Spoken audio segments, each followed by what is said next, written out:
Esclarecedora. Doutor, o professor João Caiapó, conforme os autos, é índio Caiapó da Amazônia.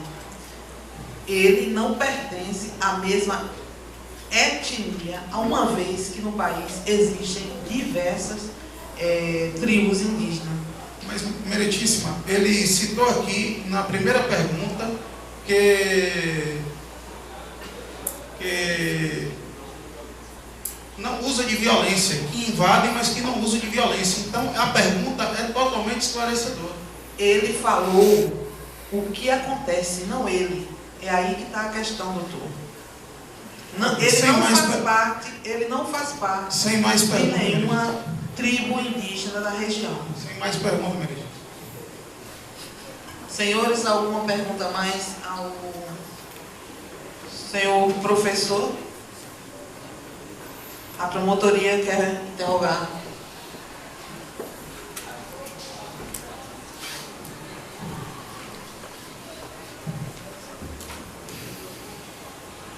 Por favor, para o professor João Caiapó, nos relate, com a maior precisão possível, o que ocorreu no dia 1º de abril de 2013. Só para completar, eu fui o alvo, como já tinha citado antes, e esse senhor me arrastou para fora do veículo,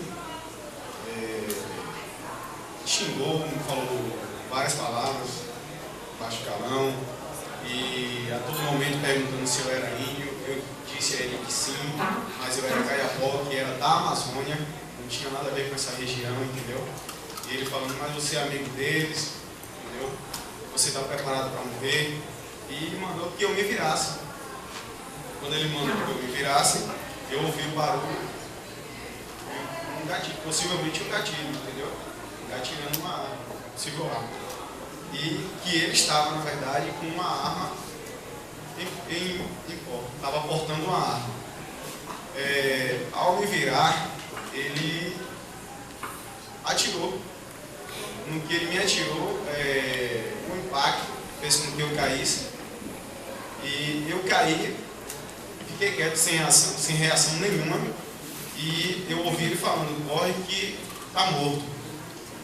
Em momento nenhum ele quis dar socorro. Foi um possível acidente. Em momento nenhum essa tese é descartada, com certeza.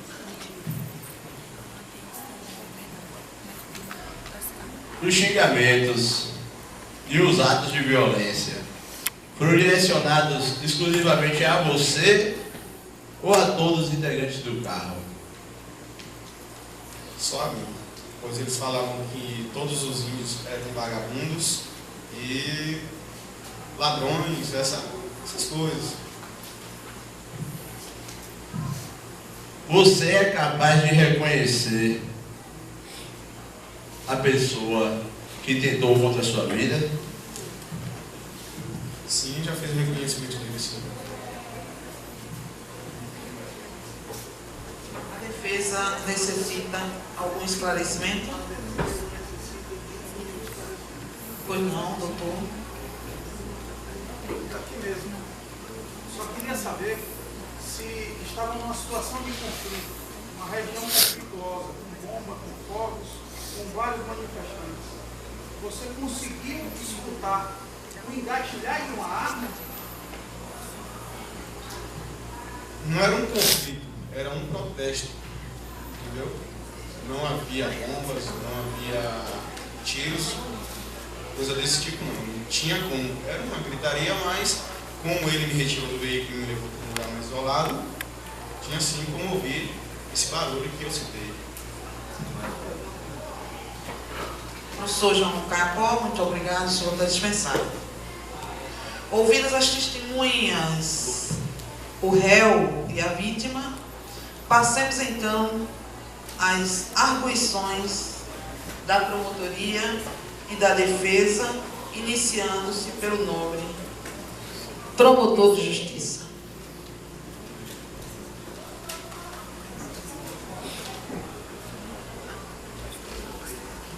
Lembra Lembro aos senhores que sua oratória não pode exceder a 10 minutos. Pois bem, caros jurados, quero dizer a vocês, principalmente a vocês, que serão as pessoas responsáveis por condenar ou absolver o réu que está aqui a ser julgado. Vejam bem, vocês têm ouvido o testemunho das pessoas que têm sido solicitadas aqui nessa plenária, no júri, onde ele deixa bem claro que o senhor Rosalino era capaz de fazer qualquer tipo de coisa contra a vítima, visto que o senhor Rosalino agiu de maneira preconceituosa, oportunista, vil e perigosa, apresentando risco à sociedade, desde já que ele estava empunhado uma arma, assim como ele defragou o tiro contra o João Caiapó, ele poderia defragrar o tiro contra qualquer outro munícipe ali presente.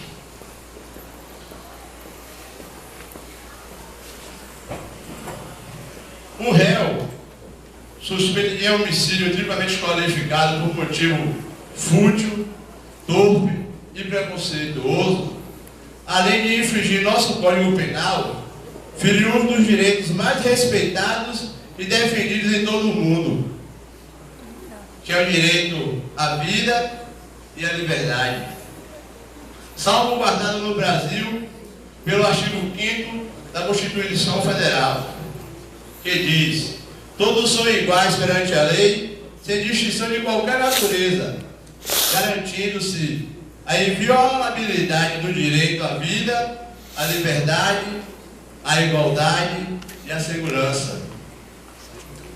Ninguém será obrigado a fazer ou deixar de fazer alguma coisa senão em virtude da lei.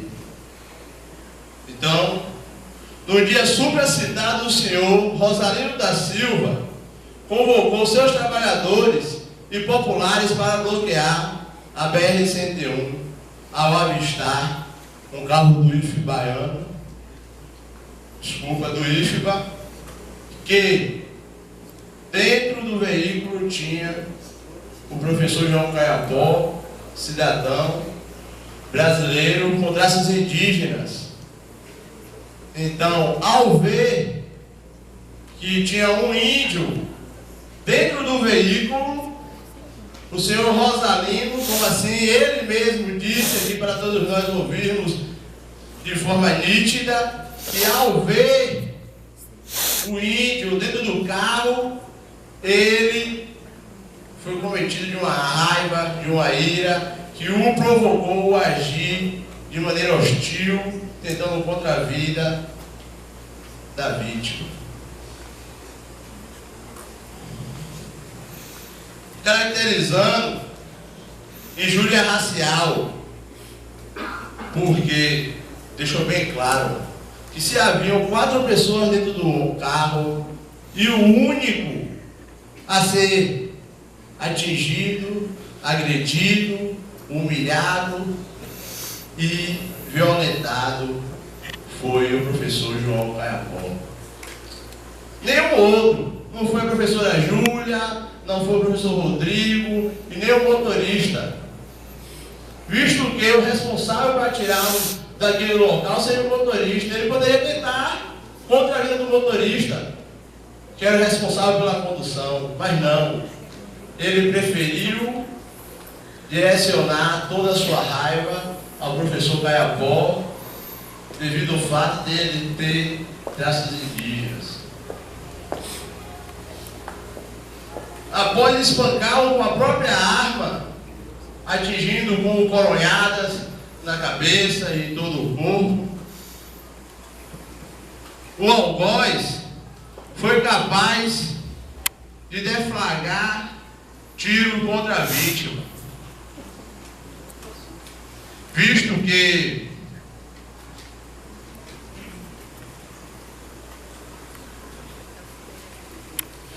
infringindo assim, desde o início, o Estatuto de Desarmamento, visto que ele estava com o poste da arma em mãos. Ele não estava, ele alegava que a arma era de um familiar que estava em casa guardada. Mas no exato momento do ocorrido, a arma estava em punho. Notoriamente, até a própria testemunha de defesa relatou ter visto o acusado apontando a arma. Assim disse a testemunha Edna Borges, que credora, amiga do acusado, foi capaz de dizer que o viu empunhando a arma em direção ao professor João Caiapó, caracterizando assim a intenção de matá-lo. Porque a partir do momento que eu ou um de vocês pegam a arma essa qual pode destruir não só a vida do professor, mas como a de qualquer um aqui presente. Uma pessoa que diz não ser capaz de agir contra a vida de outro, jamais sairá de casa armado. Visto que quem anda armado ou é policial ou está mal intencionado. E é o que estava acontecendo com o acusado. Ele já saiu de casa mal intencionado. Ele estava motivado a destruir a vida de qualquer índio que surgisse ali na frente dele naquele exato momento. Poderia ser o professor João Caiapó, poderia ser o Anuri, o Xixi, ou qualquer outro índio que surgisse. O problema do acusado era com os índios, devido ao fato dos conflitos acontecerem na sua região. O acusado é suspeito de estar envolvido num grupo de latifundiários que tem implantado o estado de coronelismo na região. Pelo fato dele ter dinheiro, posses e poder, eles implantam sua própria lei, eles conduzem a região da maneira que bem querem, conduzindo toda a região ao modo do coronelismo. Isso já não cabe mais ao nosso contexto contemporâneo social. Até quando viveremos sob essas amarras, onde o senhor latifundiário, por ter posses, dinheiro e influência, vai poder tentar contra a vida do índio, do mendigo, da criança, da mulher e de quem mais ele achar necessário. Conclua. Pois bem, eu quero concluir a minha fala repetindo um diálogo entre o índio vítima, entre o professor João Caiapó, vítima do atentado, e o seu algoz, que diz assim: consta nos autos do processo Seu Rosalino se direciona ao professor e pergunta: você é índio, né? Doutor, conclua, doutor. Sim, meritíssimo. Ele diz: sou Caiapó, não sou da Bahia. Mas você é índio, né? Sou Caiapó, sou da Amazônia. O que você está fazendo aqui? Sou professor do IFBA, trabalho na licenciatura intercultural indígena. Você é amigo deles. Você está preparado para morrer? E assim, ele empunhou a arma e apontou para o índio, para o senhor João Caiapó. E foi quando o mesmo relata ter ouvido o engatilhar da arma, seguido pelo disparo. Disparo esse que foi pelas costas, mostrando o quanto o acusado é vil e perigoso, capaz de qualquer coisa. Obrigada, doutor, por suas palavras, pela sua contribuição neste julgamento. Nobre defesa, informo que, em virtude da promotoria haver ultrapassado um pouco do tempo, o senhor, doutor, poderá ter o mesmo tempo. Senhores jurados, ficou comprovadamente aqui mostrado, no decorrer da oitiva das testemunhas, no que diz o processo e com as provas que foram trazidas aqui, que de forma alguma, o meu cliente foi preconceituoso. O intuito que ele teve com a arma foi apenas de coibir, de intimidar, e ao apontá-la para um índio, foi apenas pelo motivo de achar que se tratava de um índio que 3 dias antes estava fazendo a sua família refém. Eu quero aqui dizer que o meu cliente, o senhor Rosalino Silva Santos, que aqui está na condição de réu, também é vítima do Estado, pois naquela região não se encontra força policial.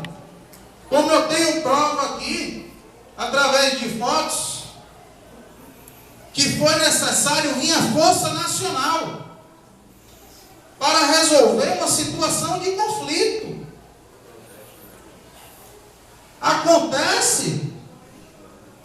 Acontece, senhores jurados, que naquela região conflituosa, como diz aí a briga por terra nos autos do processo, existe latifundiários que na sua maioria trabalhou para comprar propriedade, para adquirir terra e poder se utilizar da lavoura, da zona rural, de criação de gado, de criação de animais, para poder levantar o sustento da sua família. E de uma hora para outra, está do outro lado o grupo de etnia indígena que os ameaça. Então, o que o meu cliente estava utilizando aquela arma vindo da caça, uma arma de caça, devidamente legalizada, pois diz o artigo 6º, no seu parágrafo 5º, que para a utilização de caça, para subsistento da sua família, o agricultor rural pode se utilizar de arma de fogo desde que seja legalizada para fins de caça. Agora, senhoras e senhores, o meu cliente, como ficou provado aqui através da oitiva, não teve intenção, pois nada impediria que ele deflagrasse o segundo tiro, sendo de forma letal, apesar de ter sofrido 3 dias antes o cárcere privado da sua família, que foi ameaçado, inclusive, O chefe daquela tribo que invadiu a sua residência chegou a citar que voltariam e que queria as terras vazias. Como foi dito por testemunhas de defesa aqui, que a região estava tendo várias invasões a propriedades. Houve o relato de uma das testemunhas que chegou a citar que também já teve a sua propriedade invadida. Então, senhoras e senhores, para que seja feita justiça neste tribunal, é necessário analisar todos os fatores, pois se trata de um réu aqui presente, de boa índole, um pai de família, tem 2 filhas, casado, temente a Deus, católico, com ficha limpa, não tem antecedentes criminais, tem residência fixa. O que tudo isso indica que é um homem íntegro e que nunca deixou de responder pelos seus atos. Como ficou aqui esclarecido que o mesmo estava em prantos, pois havia cometido um acidente. Acidente que pode acontecer em qualquer momento. Este tribunal aqui não está isento de que possa ocorrer um acidente. Acidente pode acontecer em qualquer lugar, sem hora e sem aviso prévio. O intuito do meu cliente era apenas proteger a sua família e a sua propriedade, utilizando de uma arma de caça devidamente legalizada.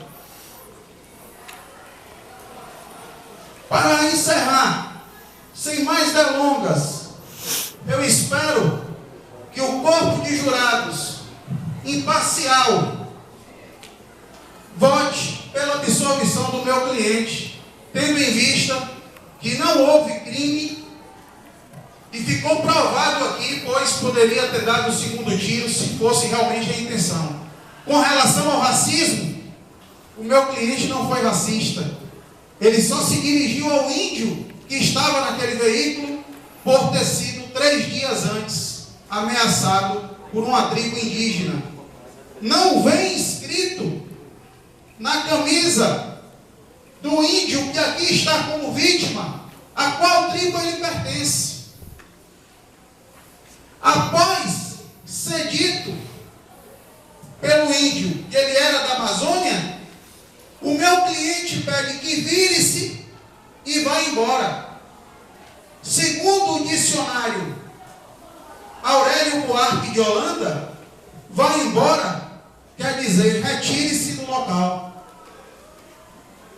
Se houvesse intenção realmente de levar a óbito a que aqui encontra-se na condição de vítima, tenha certeza que dispararia pela segunda vez, levando ele a óbito. Isso comprova, por A mais B, que não houve a intenção do meu cliente e que também não houve racismo, pois se houvesse, teria que ser sem motivos.